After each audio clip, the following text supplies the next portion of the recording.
ഇന്ന് ഞാനിവിടെ ഉണ്ടാക്കാൻ പോകുന്നതെന്ന് പറഞ്ഞാൽ റവ കേസരിയ. അതിനാവശ്യമായി തന്നെ റവ, പഞ്ചസാര, പാല്, നെയ്യ്, അണ്ടിപ്പരിപ്പ്, ഏലക്ക, പിന്നെ ലേശം മഞ്ഞൾപ്പൊടി. നമുക്ക് ഇരുമ്പേട്ടിലേക്ക് 2 സ്പൂൺ നെയ്യ് ഒഴിച്ചു കൊടുക്കാം. ആദ്യം ചൂടായ നെയ്യിലേക്ക് നമുക്ക് ഈ അണ്ടിപ്പരിപ്പിട്ട് മൂപ്പിച്ചെടുക്കാം. അണ്ടിപ്പരിപ്പ് മൂത്തതിന് ശേഷം ഇതിനകത്തേക്ക് 1/4 സ്പൂൺ മഞ്ഞൾപ്പൊടി ഇടുക. മഞ്ഞൾപ്പൊടി ഇട്ട് ഇളക്കുക. ഇനി ഇതിലേക്ക് നമുക്ക് പൊട്ടിച്ച ഏലക്ക ഇട്ട് മിക്സ് ഇളക്കാം. ഇതിലേക്ക് നമുക്ക് 1 ഗ്ലാസ് പാൽ ഒഴിക്കാം.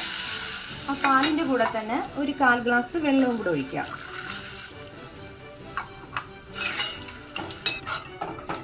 ഇനി ഇതിലേക്ക് നമുക്ക് ഒരു 1/4 കപ്പ് പഞ്ചസാരയും കൂടെ ചേർക്കാം. കാരണം റവ ഒരു 1/4 കപ്പ് എടുത്തത്. അപ്പോൾ ആ 1/4 കപ്പ് റവയ്ക്ക് ഒരു 1/4 കപ്പ് പഞ്ചസാര.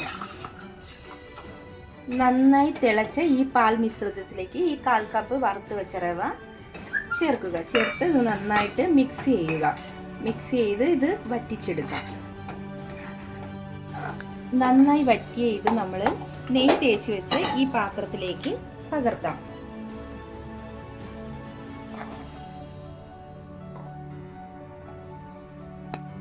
സ്വാദിഷ്ടമായ നമ്മുടെ റവ കേസരി ഇവിടെ റെഡി ആയിട്ടുണ്ട്. ഇത് നമുക്ക് പീസായി കേക്ക് പോലെ മുറിച്ചുപയോഗിക്കാം.